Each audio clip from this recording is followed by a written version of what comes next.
팀장은 서류를 꺼내며 말했습니다. 그래서 결정했어요. 미경 씨는 해고 처분입니다. 해고라니요? 미경의 얼굴이 하얗게 변했어요. 징계만으로는 부족해 보이네요. 이런 식으로 개인적인 판단으로 행동하는 직원은 우리 회사에 맞지 않아요. 이건 너무하잖아요. 사람의 생명을 구한 일인데. 그건 미경 씨 개인적인 선택이었어요. 회사와는 상관없는 일이고요. 미경은 더 이상 할 말이 없었습니다. 아무리 설명해도 통하지 않을 것 같았어요. 구독, 좋아요는 영상을 만드는데 큰 힘이 됩니다. 서울 한복판, 수많은 고층 빌딩들 사이로 아침 햇살이 스며들었습니다. 시계 바늘이 6시를 가리키자마자 김미경은 눈을 떴습니다. 알람이 울리기 전에 일어나는 습관, 그건 38살이 된 지금까지도 변하지 않았죠. 오늘도 또 하루가 시작되는구나. 미경은 작은 원룸의 창문을 열고 바깥을 내다봤습니다. 벌써 거리에는 출근길 사람들이 바삐 움직이고 있었어요. 그녀도 그 수많은 사람들 중 하나일 뿐이었습니다. 특별할 것도 눈에 띌 것도 없는 평범한 계약직 사원이죠. 세수를 하고 간단히 토스트 한 조각으로 아침을 때운 뒤 미경은 정확히 7시에 집을 나섰습니다. 매일 같은 시간, 매일 같은 버스를 타고 회사 근처 작은 카페에 들렀어요. 아메리카노 한 잔, 그게 그녀가 자신에게 허락한 유일한 사치였습니다.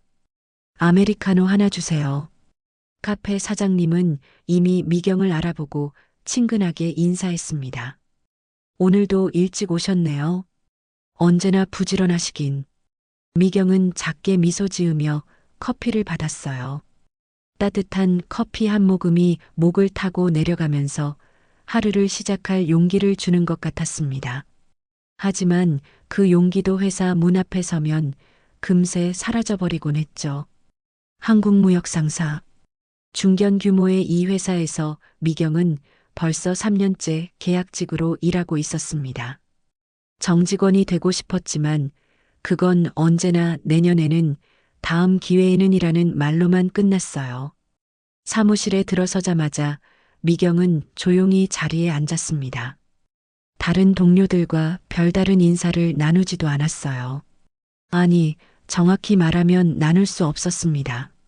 말수가 적고 내성적인 성격 탓에 언제부턴가 사람들과의 거리가 멀어졌거든요. 미경 씨, 어제 부탁한 자료 준비됐죠? 팀장인 박 과장이 미경의 책상 앞에 서서 말했습니다. 목소리에는 은근한 압박이 깔려 있었어요. 네, 준비되었습니다. 미경은 밤늦게까지 정리한 자료를 건넸습니다. 하지만 박 과장은 대충 훑어보더니 인상을 찌푸렸어요. 이거 뭐예요? 이렇게 대충 해놓고 완성이라고 가져오는 거예요? 다시 해와요, 제대로. 어느 부분이 부족한지 알려주시면. 아, 이런 것도 모르면서 어떻게 일을 해요? 알아서 고쳐와요. 박 과장은 자료를 미경의 책상에 던지듯 놓고는 돌아갔습니다. 주변 동료들은 못 본 척했어요. 이런 일이 한두 번이 아니었으니까요. 미경은 속으로 한숨을 쉬었습니다. 내가 뭘 잘못했을까? 하지만 그런 생각도 잠깐, 다시 자료를 펼치고 수정 작업에 들어갔어요. 점심시간도 제대로 챙기지 못한 채 말이죠. 오후가 되자 또 다른 업무가 쏟아져 들어왔습니다. 복사할 서류들이 산더미처럼 쌓여 있었어요. 미경은 묵묵히 복사기 앞에 서서 한 장 한 장 복사를 시작했습니다. 미경 씨, 그 자료 또 늦으면 계약 연장 꿈도 꾸지 마요. 등 뒤에서 들려온 목소리에 미경의 손이 떨렸습니다. 복사기에 용지가 걸렸어요. 예, 죄송합니다. 미경은 서둘러 걸린 용지를 빼내려 했습니다. 하지만 급하게 하다 보니 용지가 찢어졌고 복사기는 오류음을 내기 시작했어요. 이마에 식은땀이 맺혔습니다. 바로 그때였어요. 아, 복도에 어떤 노인이 쓰러졌는데 저 미경 씨가 좀 나가보지 그래. 팀장의 목소리가 사무실 전체에 울려 퍼졌습니다. 미경을 보는 시선들이 느껴졌어요. 그 시선들 속에는 또 미경이 처리할 일이 생겼네라는 듯한 시큰둥함이 담겨 있었습니다. 미경은 복사기를 멈추고 고개를 들었어요. 팀장의 표정을 보니 이건 요청이 아니라 명령이었습니다. 그것도 아주 불쾌해하면서 내리는 명령 말이죠. 미경은 복사기 앞에서 잠시 망설였습니다. 하지만 팀장의 시선이 점점 차가워지는 걸 느끼며 결국 고개를 끄덕였어요. 네, 알겠습니다. 복도로 나서자마자 미경의 눈에 들어온 건 사람들이 둘러싸고 있는 한 지점이었습니다. 하지만 이상했어요. 사람들은 그저 구경만 할 뿐 아무도 적극적으로 나서지 않고 있었거든요. 어떻게 된 거예요? 미경이 사람들 사이를 비집고 들어가며 물었습니다. 한 직장인이 대답했어요. 노인 한 분이 갑자기 쓰러지셨는데 의식이 없으신 것 같아요. 미경은 쓰러진 노인을 내려다봤습니다. 70대 정도로 보이는 할아버지였어요. 낡은 회색 코트를 입고 계셨는데 옷차림이 그리 넉넉해 보이지는 않았습니다. 얼굴은 창백했고 숨소리도 가늘게 들렸어요. 119는 신고하셨나요? 아, 그걸 깜빡했네요. 사람들은 스마트폰을 꺼내 사진을 찍기 바빴지 정작 중요한 신고는 아무도 하지 않았던 겁니다. 미경은 급히 자신의 휴대전화를 꺼내 119에 신고했어요. 여보세요, 119죠? 강남구 테헤란로에 있는 무역센터 빌딩에서 노인 한 분이 쓰러지셨어요. 의식이 없으신 것 같습니다. 네, 접수되었습니다. 그런데 지금 출근 시간대라 교통이 매우 복잡해서 도착까지 최소 20분은 걸릴 것 같은데요. 20분이요? 미경의 얼굴이 하얗게 변했습니다. 노인의 호흡이 점점 약해지는 게 눈에 보였거든요. 이대로 가다가는 정말 위험할 것 같았어요. 주변 사람들은 여전히 수군거렸습니다. 에이, 괜찮을 거야. 그냥 잠깐 기절한 거 아닐까? 요즘 이런 일 많잖아. 건드렸다가 괜히 책임질 일 생기는 거 아니야? 맞아. 함부로 건드리면 안 돼. 나중에 뭐라고 할지 몰라. 미경은 그 말들을 들으며 가슴이 답답해졌습니다. 사람이 쓰러져 있는데 모두가 남의 일인 양 외면하고 있었어요. 병원이 멀지 않잖아요. 가까운 응급실까지는 걸어서 10분 정도면. 미경이 중얼거리며 주변을 둘러봤습니다. 정말로 길 건너편에 대학병원이 보였어요. 평소 같으면 걸어서 10분 거리였지만 이 상황에서는 그것도 쉽지 않았습니다. 그때 노인이 작게 신음소리를 냈어요. 할아버지, 괜찮으세요? 지금 병원에 모시고 갈게요. 미경은 노인의 손을 잡으며 말했습니다. 하지만 노인은 대답하지 못했어요. 의식이 오락가락하는 상태였거든요. 이러다가 정말 큰일 나겠어요. 미경은 결심했습니다. 더 이상 기다릴 수 없었어요. 주변 사람들에게 도움을 요청해봤지만 모두들 시계를 보며 출근해야 한다는 핑계로 자리를 뜨기 시작했습니다. 내가 모시고 가자. 미경은 자신의 구두를 벗었습니다. 높은 굽의 구두로는 뛸 수 없었거든요. 그리고는 쓰러진 노인 앞에 등을 돌리고 앉았어요. 할아버지, 제가 업어드릴게요. 조금만 참으세요.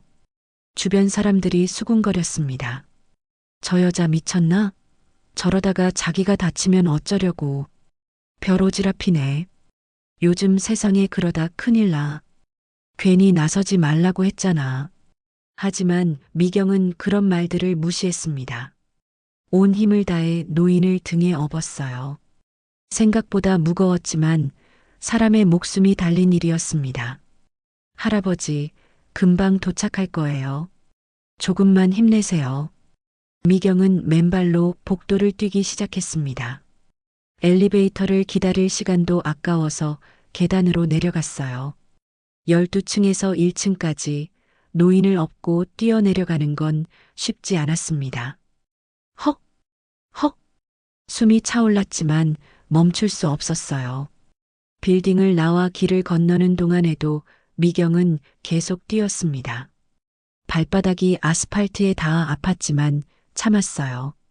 할아버지, 거의 다 왔어요. 조금만 더 버티세요. 노인은 미경의 등에서 작게 중얼거렸습니다. 고마워요. 그 말에 미경은 더욱 힘을 냈습니다. 병원 응급실까지 남은 거리는 이제 얼마 되지 않았어요. 다리가 후들거렸지만 마지막 힘을 짜내어 병원 문을 향해 달렸습니다. 응급환자입니다. 노인분이 길에서 쓰러지셨어요. 응급실 문을 열고 들어서자마자 미경이 외쳤습니다. 의료진들이 재빨리 달려와 노인을 침대로 옮겼어요. 언제부터 의식을 잃으셨죠? 10분 전쯤에 쓰러지셨는데 계속 의식이 없으셨어요. 의사와 간호사들이 바쁘게 움직이기 시작했습니다. 미경은 한쪽 구석에 서서 그 모습을 지켜봤어요. 이제야 안심이 되는 것 같았습니다. 그런데 문득 시간이 생각났어요. 벌써 오전 10시가 넘어 있었습니다. 회사에서는 미경이 어디로 갔는지 모르고 있을 거예요. 하지만 미경은 후회하지 않았습니다. 사람의 생명 앞에서는 다른 것들이 중요하지 않았거든요. 그날 오후 미경은 회사에 아무 말 없이 조퇴를 했습니다. 병원에서 노인이 안정을 찾는 것을 확인한 뒤에야 마음이 놓였거든요. 의사가 말하길 심근경색 초기 증상이었는데 조금만 늦었다면 정말 위험했을 거라고 했어요. 정말 다행입니다. 이분을 모시고 온 분이 따님인가요? 아니에요. 그냥 길에서 쓰러지신 걸 도와드린 거예요. 간호사는 놀란 표정을 지었습니다. 요즘 보기 드문 일이네요. 정말 고생하셨어요. 미경은 작게 고개를 끄덕이고 병원을 나섰습니다. 집으로 돌아가는 길, 발바닥이 아팠지만 마음은 편했어요. 적어도 한 사람의 생명을 구했다는 생각에 말이죠. 하지만 그 평온함은 다음 날 아침 회사에 도착하자마자 깨져버렸습니다. 김미경 씨, 사무실에 들어서자마자 총무팀 직원이 미경을 불렀어요. 평소보다 표정이 딱딱했습니다. 네, 팀장님께서 회의실로 오라고 하시네요. 지금 바로요. 미경의 가슴이 덜컥 내려앉았습니다. 어제 일 때문인 게 분명했어요. 하지만 설마 그 일로 문제가 될 줄은 몰랐습니다. 회의실 문을 열고 들어가니 박 팀장과 인사팀 과장이 심각한 표정으로 앉아 있었어요. 테이블 위에는 공문 봉투 하나가 놓여 있었습니다. 앉으세요. 박 팀장의 목소리는 평소보다 더 차갑게 들렸어요. 미경은 조심스럽게 의자에 앉았습니다. 김미경 씨, 어제 무슨 일이 있었는지 알고 있죠? 네. 복도에서 노인분이 쓰러지셔서 병원에 모시고 갔습니다. 그게 문제입니다. 인사팀 과장이 공문 봉투를 미경 앞으로 밀었어요. 이게 뭔지 아세요? 미경은 떨리는 손으로 봉투를 열었습니다. 안에는 징계 통보서라고 적힌 문서가 들어 있었어요. 징계, 통보서요? 무단 이탈 및 직무유기. 긴급 보고 없이 자리를 이탈해 사내 질서를 문란하게 함. 미경은 그 내용을 읽으며 믿을 수 없다는 표정을 지었습니다. 아니에요. 사람이 쓰러져 있었고 응급 상황이었어요. 그래서 어쩔 수 없이. 김미경 씨, 박 팀장이 미경의 말을 자르며 말했습니다. 이 회사는 병원이 아닙니다. 사적인 판단으로 회사를 무단 이탈한 건 명백한 징계 사유예요. 하지만 사람의 생명이 위험한 상황이었는데요. 미경의 목소리가 조금 높아졌습니다. 하지만 박 팀장은 전혀 흔들리지 않았어요. 그럼 119에 신고하고 기다리면 되는 거 아닌가요? 왜 본인이 직접 나서야 했죠? 119에서 20분 걸린다고 했어요. 그 시간을 기다리다가는 정말 위험할 수 있었거든요. 그건 미경 씨 개인적인 판단이잖아요. 회사 입장에서는 근무 시간 중에 허가 없이 사라진 거나 다름없어요. 미경은 할 말을 잃었습니다. 사람을 구했는데 그게 잘못이라니 도저히 이해할 수 없었어요. 인사팀 과장이 차분한 목소리로 말했습니다. 미경 씨, 마음은 이해해요. 하지만 회사에는 규정이 있습니다. 모든 직원이 개인적인 판단으로 자리를 비운다면 조직이 돌아갈 수 있겠어요? 하지만 이건 정말 특별한 상황이었잖아요. 특별한 상황이라고 해서 규정을 어겨도 된다는 법은 없어요. 박 팀장이 서류를 정리하며 말했습니다. 어쨌든 결정은 이미 내려졌어요. 경고 처분입니다. 다음에 이런 일이 또 생기면 더 심각한 징계를 받을 수도 있으니까 조심하세요. 미경은 그 자리에 멍하니 앉아 있었습니다. 머릿속이 하얗게 비워진 것 같았어요. 선량한 일을 했는데 징계를 받다니 세상이 뒤바뀐 것 같았습니다. 그리고 앞으로는 이런 일이 생기면 반드시 상급자에게 보고부터 하세요. 허가 없이 자리를 비우는 일은 절대 있어서는 안 됩니다. 네. 미경은 힘없이 대답했어요. 더 이상 항변할 기운도 남아있지 않았습니다. 그럼 이만 가서 업무 보세요. 회의실을 나와 자리로 돌아가는 미경을 동료들이 힐끗힐끗 쳐다봤습니다. 이미 소문이 다 퍼진 것 같았어요. 하지만 아무도 위로의 말을 건네지 않았습니다. 미경은 자리에 앉아 징계 통보서를 다시 한번 읽어봤어요. 무단이탈 및 직무유기. 이 단어들이 눈에 계속 들어왔습니다. 내가 정말 잘못한 걸까? 하지만 아무리 생각해봐도 후회되지 않았어요. 만약 똑같은 상황이 다시 생긴다면 분명히 똑같이 행동할 것 같았습니다. 점심시간이 되어도 미경은 자리에서 일어나지 못했어요. 식욕도 없었고 동료들과 마주치기도 싫었습니다. 그냥 책상에 엎드려 있으려고 했는데 박 팀장이 다시 다가왔어요. 미경 씨, 오늘 오후에 긴급 회의가 있어서 자료 정리 좀 해주세요. 6시까지 완료해야 해요. 평소보다 더 많은 업무였지만 미경은 거절할 수 없었습니다. 이미 징계를 받은 상황에서 또 다른 문제를 만들 수는 없었거든요. 네, 알겠습니다. 그날 오후 미경은 쌓인 서류들을 정리하며 생각했습니다. 과연 내가 이 회사에서 계속 일할 수 있을까? 계약직인 자신의 처지가 더욱 초라하게 느껴졌어요. 저녁이 되어 퇴근할 때 미경은 택배 상자 하나가 자신의 책상 옆에 놓인 걸 발견했습니다. 이상하다고 생각하며 가까이 가보니 그건 자신의 개인 물품들이 들어있는 상자였어요. 택배 상자를 본 순간 미경의 다리가 후들거렸습니다. 상자에는 자신의 이름이 적혀 있었고 안에는 책상 서랍에 넣어두었던 개인 물품들이 들어 있었어요. 작은 화분, 사진 한 장, 상비약, 그리고 몇 개의 볼펜까지. 이게 무슨... 미경은 어리둥절한 표정으로 주변을 둘러봤습니다. 하지만 동료들은 모두 퇴근 준비를 하느라 바빴고 아무도 미경을 신경 쓰지 않았어요. 총무팀 직원이 다가와서 말했습니다. 아, 미경 씨. 팀장님께서 개인 물품 정리하라고 하셔서 미리 준비해뒀어요. 개인 물품 정리라니. 왜요? 글쎄요, 저도 시키는 대로 한 거라. 총무팀 직원은 어색한 표정을 지으며 자리를 떴습니다. 미경은 상자를 들고 집으로 향했어요. 마음 한구석이 불안했지만 아직 정확히 무슨 일인지 알 수 없었습니다. 집에 도착해서도 미경은 계속 그 상자를 바라봤어요. 뭔가 좋지 않은 일이 일어날 것 같은 예감이 들었습니다. 며칠이 지났습니다.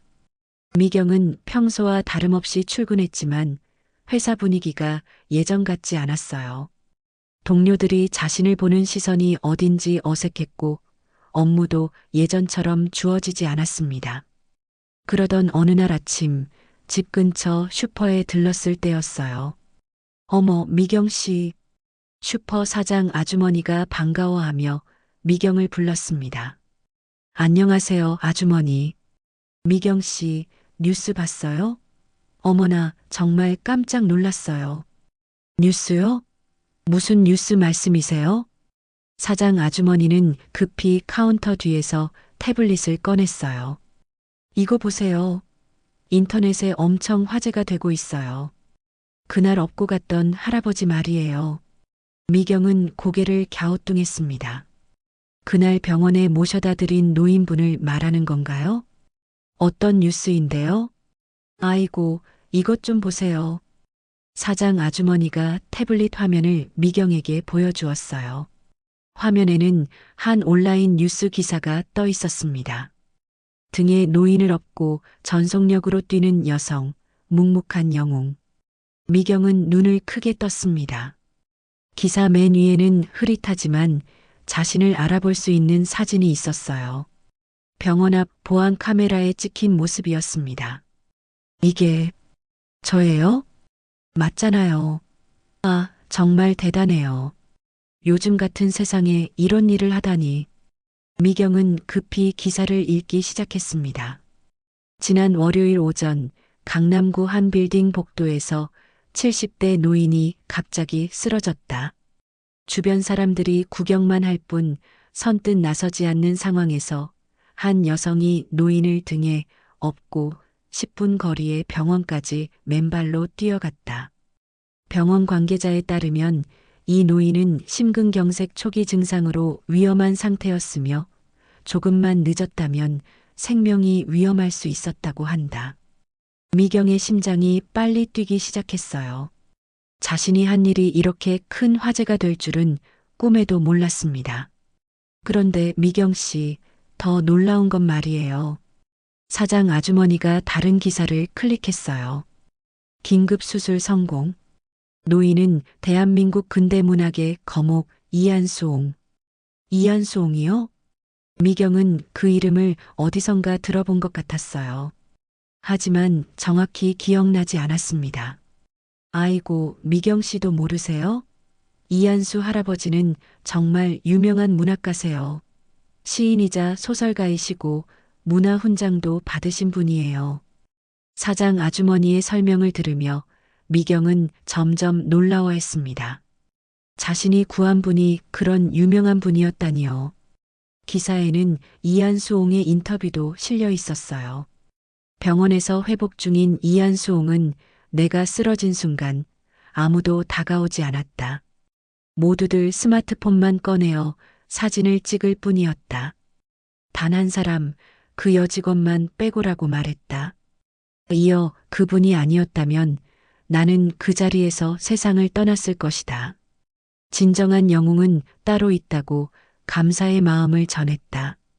미경은 기사를 읽으며 가슴이 벅차올랐습니다.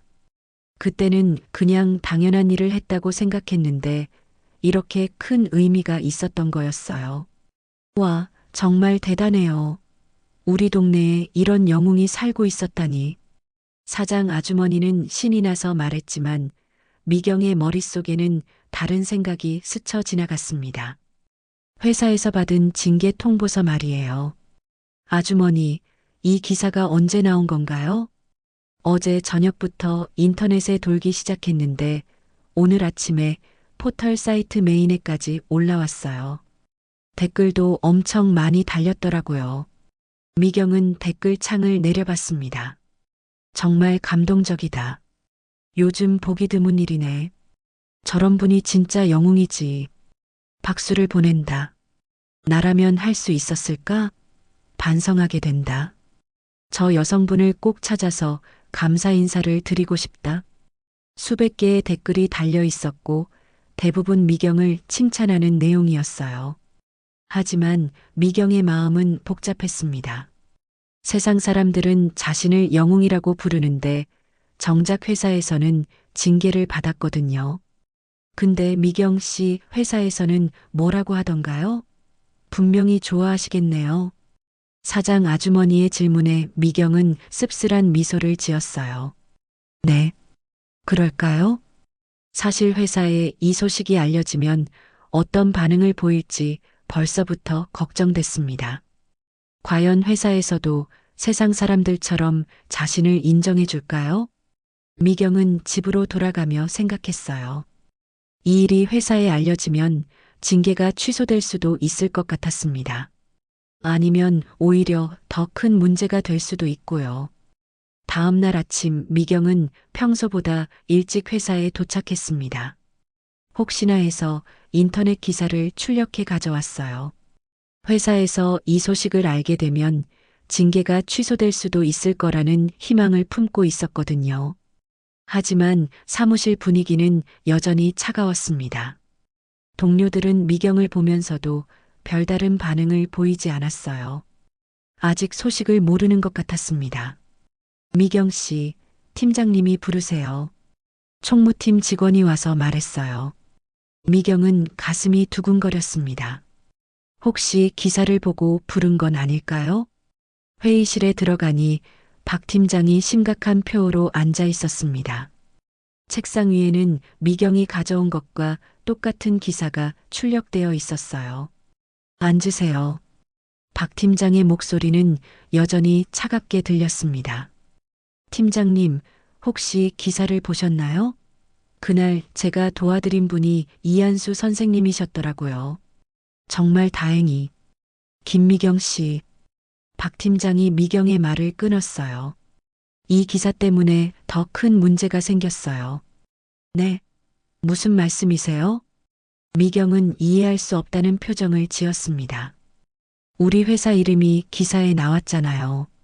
지금 언론에서 연락이 계속 오고 있어요. 인터뷰 요청도 들어오고 있고요. 그럼 좋은 일 아닌가요? 회사 이미지에도 도움이 될 것 같은데. 좋은 일이라고요? 박 팀장의 목소리가 높아졌어요. 이런 개인적인 행동으로 회사가 언론의 주목을 받는 게 좋은 일이라고 생각해요? 회사는 조용히 사업만 하면 되는 거예요.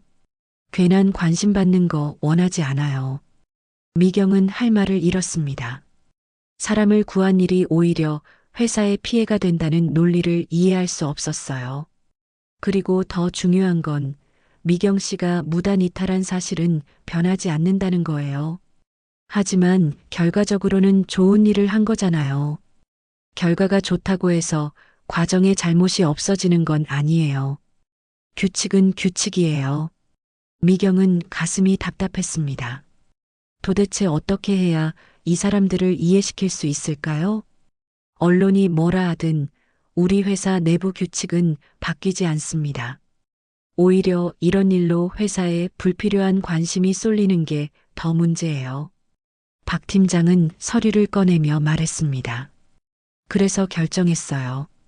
미경 씨는 해고 처분입니다. 해고라니요? 미경의 얼굴이 하얗게 변했어요. 징계만으로는 부족해 보이네요. 이런 식으로 개인적인 판단으로 행동하는 직원은 우리 회사에 맞지 않아요. 이건 너무하잖아요. 사람의 생명을 구한 일인데.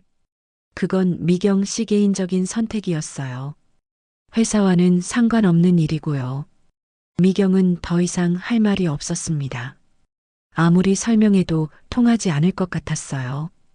회의실을 나와 화장실로 향하던 미경은 우연히 박 팀장의 전화 통화를 듣게 되었습니다. 회의실 문이 살짝 열려 있어서 목소리가 새어나왔어요.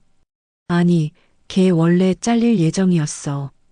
계약 만료 맞춰서 내보내려던 참이었는데. 미경은 발걸음을 멈췄습니다. 지가 알아서 사건 하나 만들어줘서 편하더라고. 하하. 이제 당당하게 해고 사유도 생겼잖아. 맞아. 어차피 신입 뽑을 생각이었는데 딱 좋지.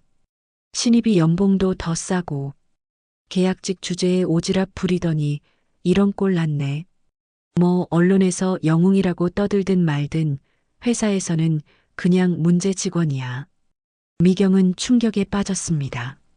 자신이 해고되는 진짜 이유는 따로 있었던 거예요. 회사에서는 애초에 자신을 내보낼 계획이었고 그날의 일은 그저 좋은 핑계거리에 불과했던 겁니다. 그래, 이참에 깔끔하게 정리하자. 어차피 계약직이니까 법적으로도 문제없고. 미경은 무너지는 기분이었어요. 자신이 그동안 열심히 일한 것도 사람을 구한 것도 아무 의미가 없었습니다. 회사에서는 그저 자신을 없애버릴 이유를 찾고 있었을 뿐이었거든요. 화장실에서 한참을 울고 나서 미경은 자리로 돌아왔어요. 동료들이 힐끗거리며 쳐다봤지만 아무도 말을 걸지 않았습니다. 이미 해고 소식이 퍼진 것 같았어요. 점심시간이 되자 총무팀에서 또 다른 택배 상자를 가져왔습니다. 이번에는 미경의 나머지 개인 물품들이 들어 있었어요. 언제까지 나가야 하나요? 미경이 조용히 물었습니다. 오늘 중으로 정리하시면 돼요. 퇴직금은 내일 계좌로 입금될 예정이고요. 네. 미경은 힘없이 대답했어요. 3년 동안 다닌 회사였는데 이렇게 허무하게 끝날 줄은 몰랐습니다. 오후에 미경은 자신의 작은 책상을 정리했어요. 별것 아닌 물건들이었지만 하나하나가 추억이었습니다. 처음 출근했던 날의 설렘 야근하며 고생했던 날들, 동료들과 함께 웃었던 순간들. 하지만 이제는 모든 게 끝이었어요. 미경 씨, 수고하셨어요. 한 동료가 조심스럽게 인사했습니다. 다른 사람들은 여전히 외면했지만 적어도 한 사람은 인간적인 모습을 보여줬어요. 네, 감사했습니다. 미경은 마지막으로 사무실을 둘러봤습니다. 그리고 상자를 들고 조용히 회사를 나섰어요. 엘리베이터 안에서 미경은 생각했습니다. 나는 정말 잘못된 일을 한 걸까? 하지만 아무리 생각해도 후회되지 않았어요. 다시 똑같은 상황이 생긴다면 또다시 같은 선택을 할 것 같았습니다. 회사 밖으로 나서자 따뜻한 햇살이 얼굴에 닿았어요. 이상하게도 마음이 조금 가벼워진 기분이었습니다. 회사에서 나온 뒤 미경은 한동안 방황했습니다. 38살에 갑작스럽게 실직을 하게 되니 막막했어요. 하지만 다행히 퇴직금과 작은 적금으로 당분간은 버틸 수 있었습니다. 며칠 동안은 집에서 취업 사이트를 뒤적거리며 이력서를 넣어봤지만 마음이 내키지 않았어요. 또다시 똑같은 일상의 반복일까봐 두려웠거든요. 그러던 어느 날 오후 집 앞 우편함에서 특별한 우편물을 발견했습니다. 고급스러운 봉투에 정성스럽게 손으로 쓴 주소가 적혀 있었어요. 이게 뭐지? 미경은 봉투를 열어봤습니다. 안에는 예쁘게 제작된 초청장이 들어 있었어요. 한국문학인재단 명예시상식에 귀하를 정중히 초대합니다. 시상식 초청장 아래에는 작은 쪽지가 함께 들어 있었습니다. 손글씨로 정성스럽게 쓰여진 메모였어요. 그날 나를 업고 달린 당신 덕에 내 마지막 시집을 낼 수 있게 되었습니다. 꼭 와주셨으면 합니다. 고맙습니다. 이한수 드림. 미경은 가슴이 벅차올랐습니다. 그분이 자신을 기억하고 계셨던 거예요. 게다가 마지막 시집을 낸다니 정말 의미 깊은 일이었습니다. 초청장을 다시 자세히 읽어보니 시상식 날짜가 일주일 뒤였어요. 장소는 서울 중구에 있는 한 문화센터였습니다. 가야 할까? 미경은 고민했어요. 문학계 사람들이 모이는 자리에 자신 같은 평범한 사람이 가도 될까 싶었거든요. 하지만 이한수 선생님이 직접 초청해 주신 자리를 거절할 수는 없었습니다. 시상식 당일 미경은 평소보다 정성스럽게 옷을 차려입었어요. 검은색 정장에 작은 진주 귀걸이를 했습니다. 거울을 보니 제법 괜찮아 보였어요. 문화센터에 도착하자 생각보다 많은 사람들이 모여 있었습니다. 기자들, 문학인들, 그리고 일반 시민들까지 다양한 사람들이 있었어요. 실례합니다. 초청장 좀 확인해도 될까요? 입구에서 직원이 미경에게 말했습니다. 미경은 초청장을 보여주었어요. 아, 김미경 님이시군요. 특별석으로 안내해 드릴게요. 특별석이요? 미경은 놀랐습니다. 자신이 특별석에 앉을 줄은 몰랐거든요. 안내받은 자리는 무대 바로 앞 첫 번째 줄이었어요. 주변에는 유명한 문인들과 문학의 인사들이 앉아 있었습니다. 미경은 위축감을 느꼈지만 이미 앉은 이상 어쩔 수 없었어요. 시상식이 시작되자 사회자가 마이크를 잡았습니다. 오늘은 특별한 시상식입니다.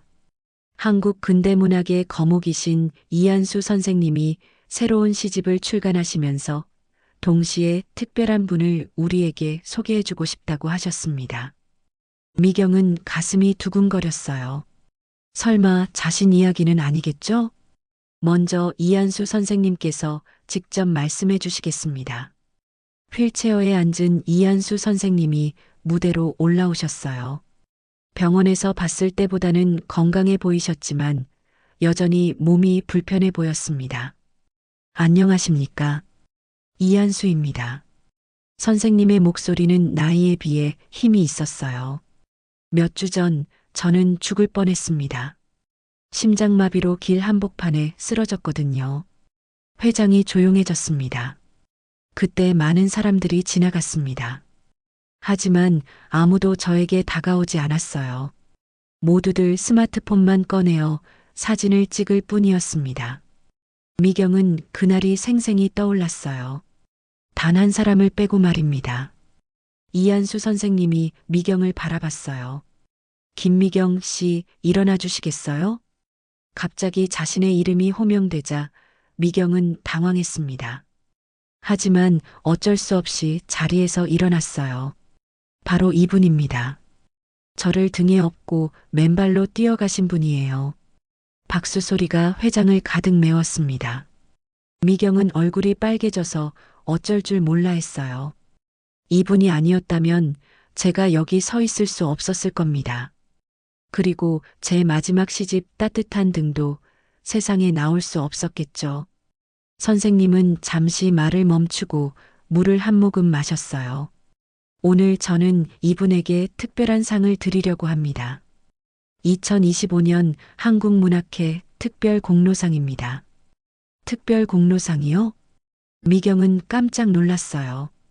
자신이 문학과 관련된 상을 받을 줄은 꿈에도 몰랐습니다. 문학은 사람의 마음을 다루는 일입니다. 그리고 김미경 씨는 가장 문학적인 마음을 가진 분이에요. 이론으로 배울 수 없는 진정한 휴머니즘을 실천하신 거죠. 미경은 떨리는 다리로 무대에 올랐습니다. 이한수 선생님이 직접 상패를 건네주셨어요. 고맙습니다. 정말 고맙습니다. 선생님이 미경의 손을 꼭 잡고 말씀하셨어요. 그날 당신이 없었다면 난 그 자리에서 세상을 떠났을 거예요. 당신은 제 생명의 은인이자 한국 문학의 은인입니다. 미경은 눈물이 났어요. 회사에서는 문제 직원 취급을 받았는데 여기서는 이렇게 소중하게 대해주시니 믿을 수 없었습니다. 제가 뭘 그리 대단한 일을 했다고.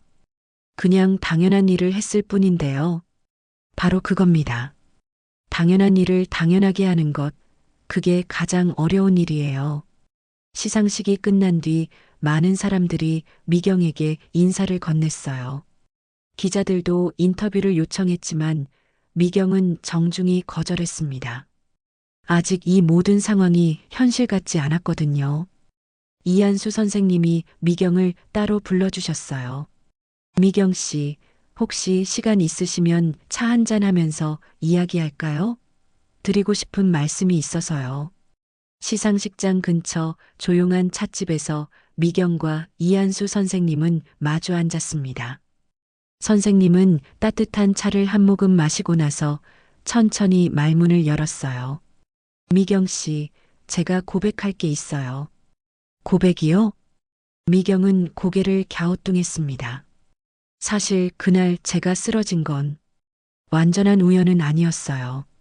미경의 눈이 커졌어요. 무슨 뜻인지 이해가 안 됐거든요. 저는 매년 한 가지 실험을 해왔습니다. 세상에 진짜 좋은 사람이 얼마나 남아있는지 확인하는 실험이요. 선생님의 목소리는 진지했어요. 물론 심장질환은 실제로 있었어요. 하지만 그날 아침 병원에서 검사를 받고 돌아오는 길이었죠. 약간 어지럽긴 했지만 위험한 상황은 아니었습니다. 미경은 점점 놀라워했어요. 그런데 갑자기 많은 사람들이 지나가는 복도에서 실험해보고 싶다는 생각이 들었어요. 정말로 누군가 도와줄까 하고 말이죠. 그래서 일부러 쓰러지신 거예요? 네, 맞습니다. 처음에는 그냥 잠깐만 누워볼 생각이었어요. 하지만 시간이 지나면서 진짜로 기분이 나빠지기 시작했거든요. 이한수 선생님은 잠시 말을 멈추고 창밖을 바라봤어요. 사람들이 지나가면서 사진만 찍더군요. 아무도 다가오지 않았어요. 역시 요즘 세상이구나 하면서 실망하고 있을 때였어요. 그때 제가 나타났군요. 맞아요. 미경 씨가 달려오시더니 아무 망설임 없이 119에 신고하고 구급차가 늦는다니까 직접 업고 가시더라고요. 선생님의 눈에 눈물이 맺혔어요. 그런데 정말 놀라운 건 그 과정에서 제 몸 상태가 실제로 나빠졌다는 거예요. 아마 스트레스 때문이었을 거예요. 병원에 도착했을 때는 정말 위험한 상태였대요. 미경은 아찔했어요. 만약 그때 망설였다면 정말 큰일이 날 뻔했던 거네요. 의사 선생님이 그러시더라고요. 조금만 늦었다면 심근경색으로 이어질 수 있었다고. 실험이 실제 상황이 되어버린 거죠. 정말 다행이에요. 그런데 왜 그런 실험을 하시는 거예요? 이한수 선생님은 차를 한 모금 더 마시고 대답했어요. 저는 평생 사람의 마음을 글로 써왔어요. 하지만 세상이 점점 차가워지는 것 같아서 걱정이 됐거든요. 정말로 따뜻한 마음을 가진 사람이 남아있는지 확인하고 싶었어요. 그래서 매년 실험을 하신다고 하셨군요. 네, 지난 몇 년간 여러 가지 방법으로 해봤어요. 지하철에서 넘어져 보기도 하고, 길에서 길을 잃은 척 해보기도 하고요. 선생님의 표정이 조금 어두워졌어요. 하지만 결과는 늘 실망스러웠어요. 사람들은 점점 무관심해지고 있었거든요. 올해가 마지막이라고 생각했어요. 마지막이요? 제 나이도 있고 건강도 좋지 않고 해서 더 이상 이런 실험을 할 수 없을 것 같았거든요. 그런데 미경 씨를 만나게 된 거죠. 이한수 선생님이 미경을 따뜻하게 바라봤어요. 미경 씨는 제가 지금까지 만난 사람 중에서 가장 순수한 마음을 가진 분이에요. 아무런 계산 없이 그저 사람을 도와야 한다는 마음으로 행동하셨잖아요. 미경은 부끄러워서 고개를 숙였어요. 제가 뭘 그리 대단한 일이에요. 요즘 같은 세상에서 그런 행동을 한다는 건 정말 용기가 필요한 일이거든요. 선생님이 가방에서 작은 책 한 권을 꺼냈어요. 이게 제 마지막 시집 따뜻한 등이에요. 미경 씨 덕분에 완성할 수 있었어요. 미경은 시집을 받아들었어요. 표지에는 따뜻한 색감의 그림이 그려져 있었습니다. 이 시집의 마지막 시는 그날의 경험을 바탕으로 쓴 거예요. 제목이 그날 나는 짐이 아니었습니다인데 미경 씨가 저를 업고 갈 때의 느낌을 담았어요. 미경은 가슴이 뭉클했어요. 자신의 행동이 이렇게 큰 의미로 받아들여지다니 믿기지 않았습니다. 그런데 미경 씨, 제가 더 중요한 제안을 하나 드리고 싶어요. 제안이요? 한국문학인재단에서 새로운 프로젝트를 시작하려고 해요. 사회적으로 소외받는 사람들을 위한 복지 정책을 연구하는 팀이에요. 미경은 귀를 기울였어요. 특히 비정규직 근로자들의 권익 보호에 관한 연구를 하려고 하는데 미경 씨처럼 직접 경험이 있으신 분이 필요해요. 저요? 네, 미경 씨를 그 팀의 책임자로 추천하려고 해요. 물론 문학 관련 업무는 아니지만 사람의 마음을 이해하는 일이라는 점에서는 문학과 통하는 부분이 있어요. 미경은 깜짝 놀랐어요. 갑자기 새로운 일자리 제안을 받을 줄은 몰랐거든요. 하지만 제가 그런 일을 할 수 있을까요? 전문 지식도 없는데. 지식은 배우면 되지만 마음은 배울 수 없어요. 미경 씨는 이미 가장 중요한 자격을 갖추고 계세요. 선생님이 미경의 손을 다시 한번 잡았어요. 그동안 불의를 당하면서도 굴복하지 않은 마음, 그리고 어려운 사람을 보면 자연스럽게 도움의 손길을 내미는 마음 말이에요. 미경은 생각에 잠겼어요. 새로운 시작이 될 수 있을 것 같았습니다. 시간을 드릴 테니까 천천히 생각해 보세요. 하지만 저는 미경 씨가 꼭 필요해요. 이 세상을 조금이라도 더 따뜻하게 만들기 위해서 말이에요. 이한수 선생님과의 만남 이후 미경은 며칠 동안 깊이 고민했습니다.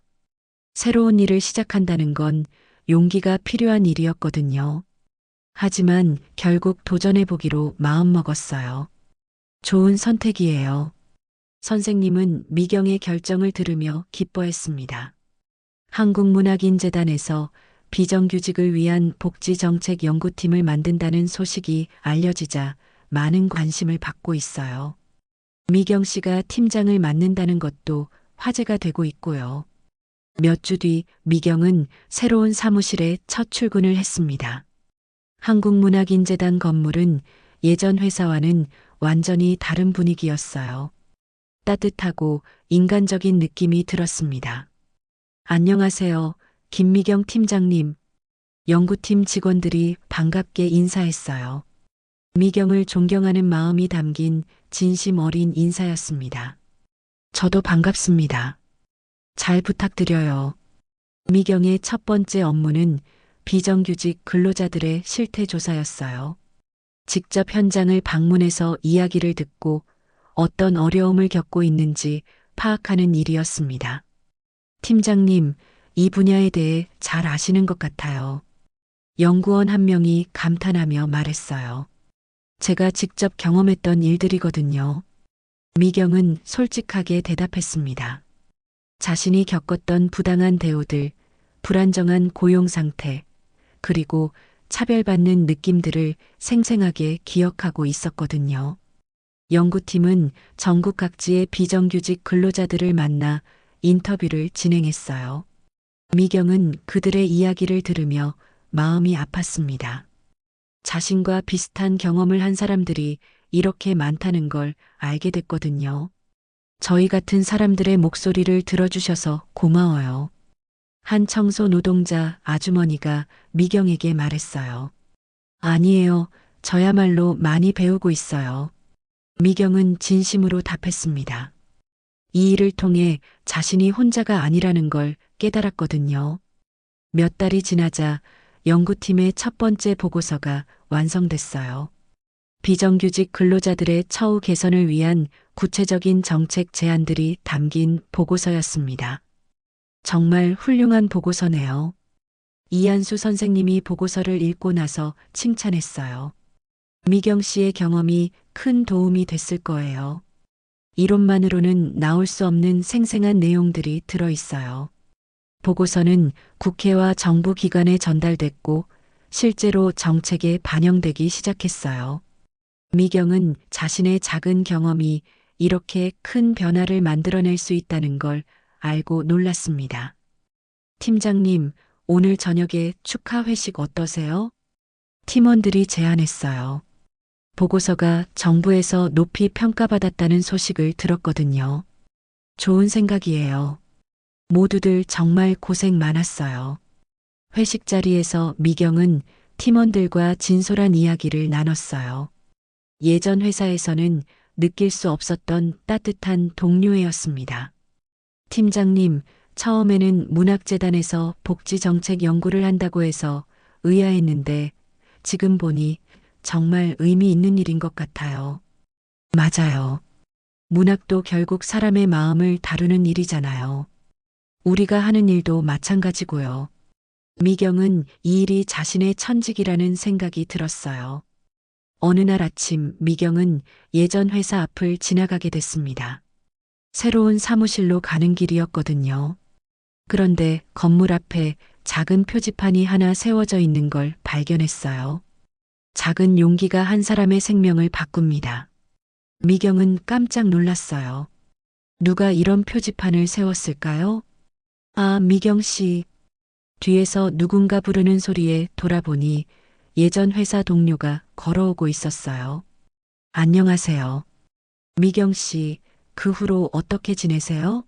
뉴스에서 봤는데 정말 대단하시더라고요. 고맙습니다.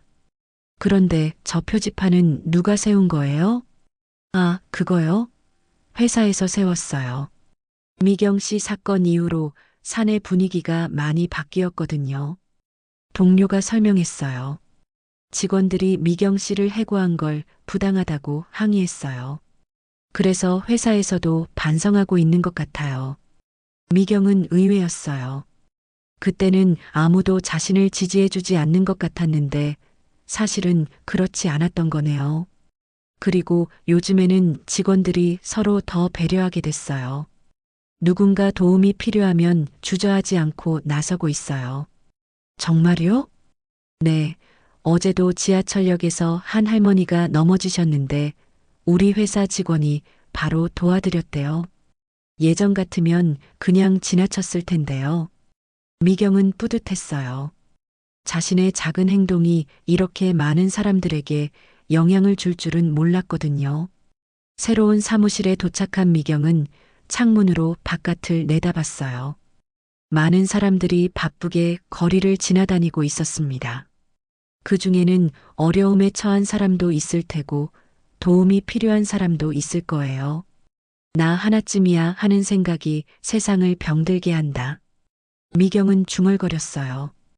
이제는 나부터 바꾸자. 그때 팀원 하나가 급히 들어왔어요.